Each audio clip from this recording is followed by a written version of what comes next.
Hello students, welcome to our YouTube channel solution academy. So students, आज हम लोग इस वीडियो में बात करने वाले हैं कि कम्युनिकेशन होता क्या है, कितने की एस्पेक्ट्स इस कम्युनिकेशन में इन्वॉल्व होते हैं और इसके कितने टाइप्स होते हैं। एंड सबसे इम्पॉर्टेंट चीज़ कि कम्युनिकेशन क्यों ज़रूरी होता है एक ह्यूमन के लिए। ठीक है, तो सबसे पहले हम लोग बात करते हैं स्टूडेंट्स, व्हाट इज़ कम्युनिकेशन। ठीक है, तो स्टूडेंट्स ये क्या है हमारा, व्हाट इज़ कम्युनिकेशन। तो यहाँ पे लिखा गया स्टूडेंट्स कि communication is the process of exchanging और शेयरिंग इंफॉर्मेशन, आइडियाज़, फीलिंग्स और मीनिंग बिटवीन टू और मोर इंडिविजुअल्स और groups through a common system of symbols, sign और बिहेवियर। यानी कि इसके कहने का मतलब ये है स्टूडेंट्स कि कम्युनिकेशन जो होता है वो एक प्रोसेस होता है ऑफ एक्सचेंजिंग, यानी कि प्रोसेस होता है अपने आइडियाज़, फीलिंग्स, थॉट्स को शेयर करने का एक किसी सिंगल पर्सन या किसी ग्रुप्स के साथ। ठीक है, यहाँ पे लिखा गया थ्रू अ ग्रुप्स एक common system of symbol, sign और बिहेवियर, यानी कि एक कॉमन सिस्टम वे में उसको शेयर करते हैं, चाहे वो सिंबल्स में हो सकता है या साइन में हो सकता है या बिहेवियर का यूज़ कर सकते हैं। ठीक है, उसके बाद होता है कि it's two way process that required a sender, message, a channel, a receiver and feedback to ensure the message is understood as intended।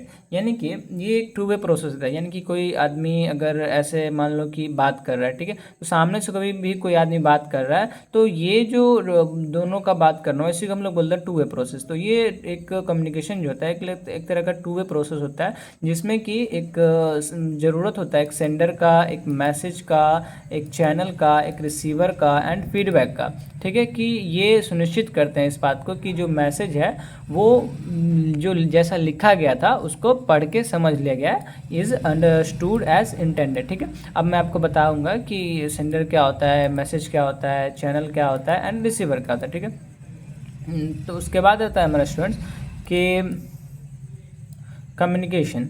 तो यहाँ पे लिखा है communication can be verbal, can be verbal और non verbal and it's essential for connecting, understanding others and achieving shared goals. यानी कि इसमें बताया गया कम्युनिकेशन जो होता है वो वर्बल भी हो सकता है, यानी कि वैसा कम्युनिकेशन जिसमें कि हम लोग बोल करके, यानी कि स्पोकन और रिटन वर्ड्स, यानी कि हम बोल करके या फिर रिटन वर्ड्स का यूज़ करके अपने मैसेज को दूसरे को समझा रहे हैं या दूसरे को अपने मैसेज सेंड कर रहे हैं in the form of spoken और रिटन वर्ड, ये हमारा क्या कहलाता है, वर्बल कम्युनिकेशन कहलाता है। ठीक है, और उसके बाद दिया गया है स्टूडेंट्स की नॉन वर्बल कम्युनिकेशन। तो नॉन वर्बल कम्युनिकेशन जो है स्टूडेंट्स उसमें हम लोग यानी कि जो वर्बल जो होता है ना उसका जस्ट अपोजिट नॉन वर्बल होता है, जिसमें यानी कि हम लोग जो वर्बल में स्पोकन और रिटन वर्ड्स का यूज़ करते थे अपने मैसेज को रिसीवर को सेंड करने का अंडरस्टैंड करवाने के लिए, उसमें वैसा नहीं होता। उसमें ये होता है कि body language, tone of voice, gesture, पॉस्चरिटी से इसका यूज़ करके क्या करते हैं हम लोग,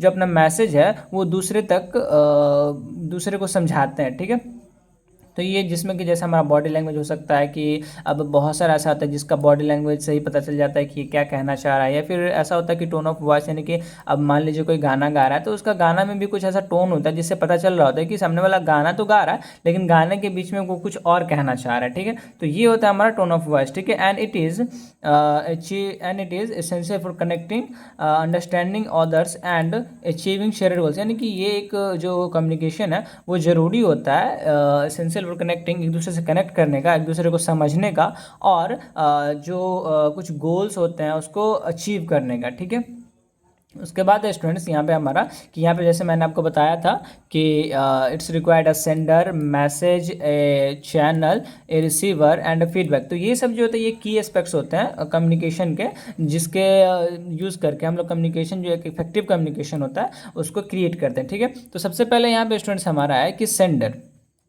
मैं वन बाय वन आपको यहाँ पे बता दे रहा हूँ। सेंडर, तो स्टूडेंट सेंडर कौन होता है? तो सेंडर लिखा गया यहाँ पे कि द पर्सन और groups who initiates the communication by having an ideas to share. यानी कि ये सेंडर जो होता है ये एक पर्सन होता है जो कि कम्युनिकेशन को स्टार्ट करता है, यानी कि बात जो करना होता है उसको स्टार्ट करता है विथ हैविंग एन आइडिया और इन्फॉर्मेशन के साथ। यानी कि अगर मेरे पास कुछ मालूमात है या फिर कुछ इन्फॉर्मेशन है जो हम किसी और को बताना चाहते हैं, तो हम क्या हो गए, हम सेंडर हो गए इस जगह पे, ठीक है। तो उसी को कहते हैं सेंडर। उसके बाद क्या होता है कि मैसेज। तो जैसा कि आपको बताया थे कि हम मेरे पास इन्फॉर्मेशन या कुछ आइडिया जिसको हम शेयर कर रहे हैं तो हम क्या हुए, सेंडर हुआ। तो मैसेज भी वही होता है कि द इन्फॉर्मेशन, आइडिया और feelings that is being conveyed. यानी कि मैसेज क्या होता है कि मैसेज आप नॉर्मली जानते हैं कि कोई इन्फॉर्मेशन हो गया जिसको हम लोग शेयर करते हैं, तो वही हमारा मैसेज आ जाता है नॉर्मल, चाहे वो कोई आइडिया हो गया या फीलिंग्स हो गया, ठीक है। उसके बाद आता है हमारा थर्ड में स्टूडेंट कि चैनल। चैनल क्या होता है? तो यहाँ पे लिखा गया है कि the medium through which the message is sent like a face to face conversion, a phone call और ईमेल। यानी कि चैनल जो होता है हमारा, तो बेसिकली हम लोगों ने यहाँ पे क्या देखा, सेंडर देखा, मैसेज देखा, अब हम क्या देख रहे हैं, चैनल देख रहे हैं। तो चैनल क्या होता है, जैसे मान लीजिए हम मैसेज को लिख रहे हैं, ठीक है। तो हम लिखे तो हम क्या हो गया, सेंडर हो गया। जो हम लिखे हैं वो हमारा क्या हो गया, मैसेज हो गया। अब हमको उस मैसेज को किसी दूसरे तक पहुँचाना है, तो उसके लिए तो मतलब कोई ना कोई वे होगा ना पहुँचाने का। चाहे अब हम लोग टेक्स्ट करते हैं या फिर टेक्स्ट मैसेज करते हैं या ईमेल करते हैं या व्हाट्सएप करते हैं, तो ये जो हमारा हो गया ना, ये हो गया हमारा क्या हो गया, चैनल हो गया। चाहे वो व्हाट्सएप हो, टेक्स्ट मैसेज करने का जरिया हो, या फिर कह लीजिए कि ईमेल का जरिया, ये सब हमारा क्या हो गया, एक चैनल हो गया जो हमारे मैसेज को दूसरे तक पहुंचाते हैं, ठीक है। तो ये हो गया क्या, हमारा चैनल, जिसमें हम लोग फ़ोन कॉल का भी यूज़ करते हैं या फिर कह लीजिए तो ईमेल का भी यूज़ करते हैं, ठीक है। तो ये हमारा क्या हो गया, चैनल हो गया। उसके बाद हमारा क्या होता है कि रिसीवर। तो स्टूडेंट्स रिसीवर क्या होता है? तो यहाँ पे देखिए आप लोग कि द पर्सन और groups who receive and interprets the message.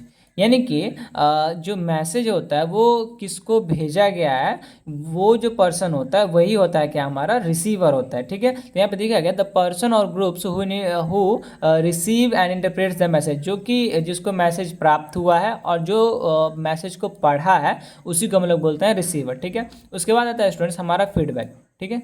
क्या है हमारा फीडबैक? तो स्टूडेंट्स हम लोगों ने क्या पढ़ा अभी तक, सेंडर पढ़ लिया, मैसेज पढ़ लिया, चैनल पढ़ लिया, रिसीवर पढ़ लिया। तो हमारा यहाँ तक का एक कह सकते हैं कि मतलब कम्युनिकेशन का एक पार्ट तो कंप्लीट हो गया कि हमने मैसेज लिखा और उसको किसी न किसी वे थ्रू किसी थ्रू भेजा, और जो हमारा मैसेज था वो रिसीवर तक पहुँच भी गया। अब वो रिसीवर क्या किया, वो मैसेज को पढ़ भी लिया, ठीक है। यहाँ तक तो हमारा कंप्लीट हो चुका था। इसके बाद हमारा क्या है, फीडबैक। तो स्टूडेंट्स देखिएगा ध्यान से, यहाँ पे ये फीडबैक जो होता है स्टूडेंट्स, ये क्या होता है? तो यहाँ पे लिखा गया है कि, देख लीजिए थोड़ा सा ऊपर कर देते हैं इसको, वेट। तो स्टूडेंट्स यहाँ पे फीडबैक जो है हमारा, ये क्या लिखा गया कि a response from the receiver back to the sender. यानी कि ये जो होता है फीडबैक, वो एक रिस्पॉन्स होता है जो कि रिसीवर के द्वारा किसको दिया जाता है, तो सेंडर को दिया जाता है, ठीक है। इंडिकेटिंग, जो कि इंडिकेट करता है that the message has been received and understood. यानी कि ये जो फीडबैक होता है वो क्या होता है, वो रिसीवर के द्वारा सेंडर को दिया जाता है, जो कि इंडिकेट करता है, जो कि बताता है कि जो मैसेज आपने भेजा था वो क्या हो गया, उसको रिसीव हो गया और उसने उस मैसेज को पढ़ा है, ठीक है। तो जैसे बेसिकली हम लोग देखा जाए तो कोई सामान खरीदते हैं तो होता है ना कि सामान हमको खरीदते हैं, उसको घर ले जाते हैं, अच्छा लगता है हमको, तो हम उसका रिस्पांस देते हैं, ठीक है। तो वही जो रिस्पांस क्या है कि ये response from the receiver back to the sender, वही जो रिस्पांस हमारा होता है वही हमारा क्या होता है, फीडबैक होता है, ठीक है। तो यहाँ पे दिया गया कि देखिए यहाँ पे ये जो ये होता है ना, ये एक just type flow chart type का होता है। यहाँ पे मैं आपको दिखा देता हूँ कि जैसे मान लीजिए हम सेंडर है, हम क्या करते हैं, तो मैसेज को लिखते हैं, ठीक है। अब मैसेज हमारा लिखा आ गया, अब इसको क्या करते हैं, किसी न किसी चैनल के थ्रू इसको क्या करते हैं, यहाँ से इसको रिसीवर के पास भेजते हैं, और रिसीवर क्या करता है, तो फिर फीडबैक है, या फिर हमारा फीडबैक दिखा रहा है, ये फीडबैक किसको देता है, सेंडर को देता है, ठीक है। तो ये जो आपको दिख रहा है ना यहाँ पे इतना दूर में, इतना जो ये जो दिख रहा है फ्लो चार्ट, ये हमारा एक इफेक्टिव कम्युनिकेशन को रिप्रेजेंट करता है, जिसमें एस हमारा किसके लिए, सेंडर के लिए, एम हमारा किसके लिए, मैसेज को रिप्रेजेंट कर रहा है, सी हमारा क्या है, ये हमारा चैनल को रिप्रेजेंट कर रहा है, आर हमारा क्या है, ये रिसीवर है, और ये जो एफ है ये हमारा क्या है, फीडबैक है, ठीक है।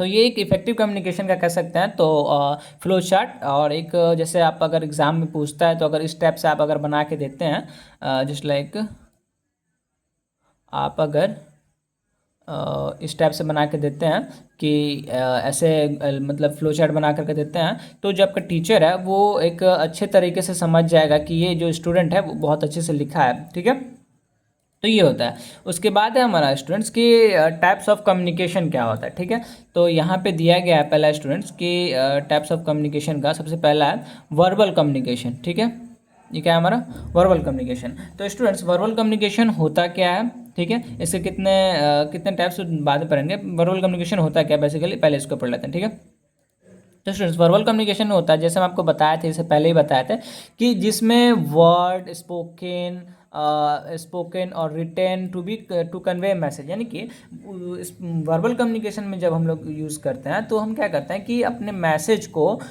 या तो स्पोकन या फिर रिटेन वर्ड में भेजते हैं। ठीक है, तो उसको वो जो कम्युनिकेशन कहलाता है हमारा, वो हमारा क्या कहलाता है वर्बल कम्युनिकेशन। ठीक है, इसमें हम बहुत सारी चीज़ होता है जिसमें यूज़ करते हैं, जैसे बोल करके, लिख करके, या फिर जैसे मतलब कह सकते हैं कि कोई इमेज का यूज़ करके, मतलब ऐसे भी कि लिख करके ऐसे दिखा करके हम उसको भेजते हैं, उसे हम लोग कहते हैं वर्बल कम्युनिकेशन। ठीक है, उसके बाद आता है स्टूडेंट्स हमारा, ये आता है हमारा नॉन वर्बल कम्युनिकेशन। ठीक है, तो स्टूडेंट नॉन वर्बल कम्युनिकेशन क्या होता है कि using gesture, facial expression, body language and tone of voice to communicate. तो इससे पहले भी मैं आपको बताया था और अभी बता रहे हैं कि जो नॉन वर्बल कम्युनिकेशन होता है ये जस्ट वर्बल कम्युनिकेशन का अपोजिट होता है, यानी कि इसमें हम लोग क्या करते हैं तो बोल करके या लिख करके अपने मैसेज को भेजते हैं। ठीक है, लेकिन इसमें क्या करता है कि नहीं, इसमें जैसे मान लीजिए अगर आप सामने से किसी से बात कर रहे हैं तो वो जैसे हम लोग करते हैं ना इशारे में बात करते हैं, तो इसी में यही बताया कि using gesture, facial expression, body language and tone of voice, तो इसी सब का यूज़ करके जो है हम लोग क्या करते हैं अपने मैसेज को दूसरे को अपने मैसेज से दूसरे को समझाते हैं। ठीक है, जैसे कि मान लीजिए अगर हमको कहीं जाना है तो ऐसा होता है ना कि अगर हम किसी से पूछते हैं तो वो बोल करके नहीं बल्कि हमको ऐसे हाथ से इशारा करके देता है कि हाँ आगे से जाके लेफ्ट ले लीजिए। ठीक है, तो ये जो होता है ना ये हमारा नॉन वर्बल कम्युनिकेशन के अंदर में आता है। ठीक है, उसके बाद जो स्टूडेंट्स हमारा वो है हमारा, यहाँ पे देख लीजिए, ये जो है स्टूडेंट्स हमारा, ये है हमारा क्या विजुअल कम्युनिकेशन। विजुअल कम्युनिकेशन का सबसे अच्छा एग्जांपल दें तो आप लोग समझ लीजिए कि जैसे हम लोग कहीं पे जाते हैं तो कहीं से रोड पे जा रहे होते हैं तो ऐसा देखे होंगे बहुत जगह आप लोग कि बहुत जगह का रोड पे तो रहता ही है कि आगे ऐसा मतलब रोड पे सिग्नल दिया रहता है कि यहाँ से 10 किलोमीटर जाने पे कोई जैसे मान लीजिए फलना जगह, जैसे मान लीजिए हमको पटना जाना है। ठीक है, तो दिया रहता है बोर्ड पे कि यहाँ से आगे 10 किलोमीटर जाने पे पटना है। ठीक है, अब मान लीजिए पटना में हमको राजेंद्र नगर जाना है। ठीक है, तो यहाँ पे दिखा जाता है ना कि हाँ यहाँ से आगे से लेफ्ट लेकर के 5 किलोमीटर जाने पे राजेंद्र नगर आएगा। ठीक है, तो ये जो हमारा कम्युनिकेशन का वे हो जाता है ना इसी को हम लोग बोलते हैं विजुअल कम्युनिकेशन, यानी कि दिखा करके बात करते हैं। ठीक है, तो ये हमारा क्या होता है विजुअल कम्युनिकेशन होता है। तो यहाँ पर लिखा गया है कि visual using visual aids like charts, graphs और इमेजेस टू शेयर इन्फॉर्मेशन। ठीक है, तो आई होप आप लोग ये जो कम्युनिकेशन के 3 टाइप्स थे, ये जो कम्युनिकेशन के 3 टाइप्स इसको समझ गए होंगे। और इसके बाद जो स्टूडेंट्स आता है हमारा वो होता है हमारा वाई कम्युनिकेशन इज़ इंपॉर्टेंट। ये हमारा एक इंपॉर्टेंट पार्ट होता है कम्युनिकेशन का कि कम्युनिकेशन क्यों जरूरी है। ठीक है, तो यहाँ पे स्टूडेंट्स आपको हम अच्छे से समझा दें वाई कम्युनिकेशन इज़ इंपॉर्टेंट। ठीक है, तो कम्युनिकेशन जो है वो क्यों जरूरी है। सबसे पहले जो स्टूडेंट्स हमारा वो हमारा क्या है कनेक्टिंग एंड अंडरस्टैंडिंग। क्या है हमारा कनेक्टिंग एंड अंडरस्टैंडिंग।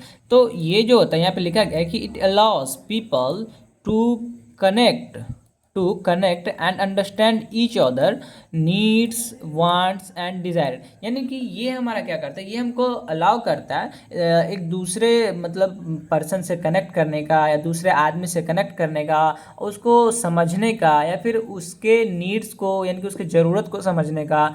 ये जो हमारा अलाउ करता है उसको हम लोग क्या, वो हम जो अलाउ करते हैं वो हमको क्या बोलते हैं कम्युनिकेशन, या फिर ये जो कम्युनिकेशन है ये हमको अलाउ करता है किसी भी पीपल से कनेक्ट करने का, उसके प्रॉब्लम्स को समझने का, उसकी ज़रूरतों को समझने का। ठीक है, उसके बाद है हमारा कि कोलैबोरेशन एंड प्रॉब्लम सॉल्विंग।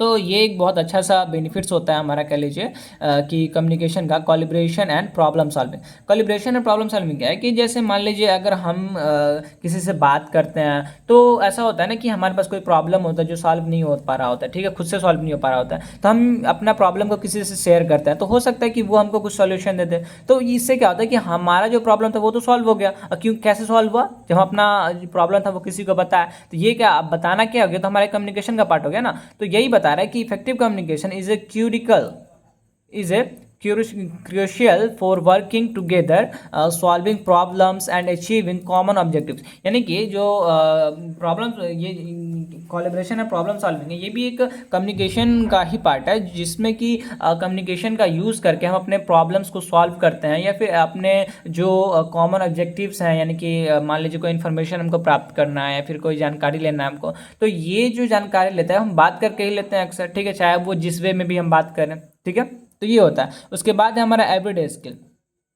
तो ये जो होता है ये एक बहुत ज़रूरी होता है एवरीडे स्किल किसी भी पर्सन के लिए, ठीक है, कि चाहे वो ऑफिशियल जॉब करते हैं और नॉन ऑफिशियल जॉब करते हैं, या कोई भी नॉर्मल वूमेन है, उसके लिए जो होता है कि ये एवरीडे स्किल यानी कम्युनिकेशन जो होता है एक मोस्ट इंपॉर्टेंट चीज़ होता है। तो यहाँ पे लिखा गया है, it is a fundamental everyday skill necessary for personal and professional success. यानी कि जो कम्युनिकेशन होता है वो बहुत कह सकते हैं कि इसेंशियल होता है, चाहे वो पर्सनल हो या प्रोफेशनल सक्सेस के लिए, ठीक है।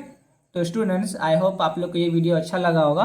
कैसा लगा आप लोग को वीडियो कमेंट में ज़रूर बताएं। तो आज के लिए इतना ही, मिलते हैं अगले लेक्चर में, और आगे जो कम्युनिकेशन के टाइप्स हैं एंड इसके डिटेल्स में हम लोग चर्चा करेंगे। सो आज के लिए इतना है, थैंक यू।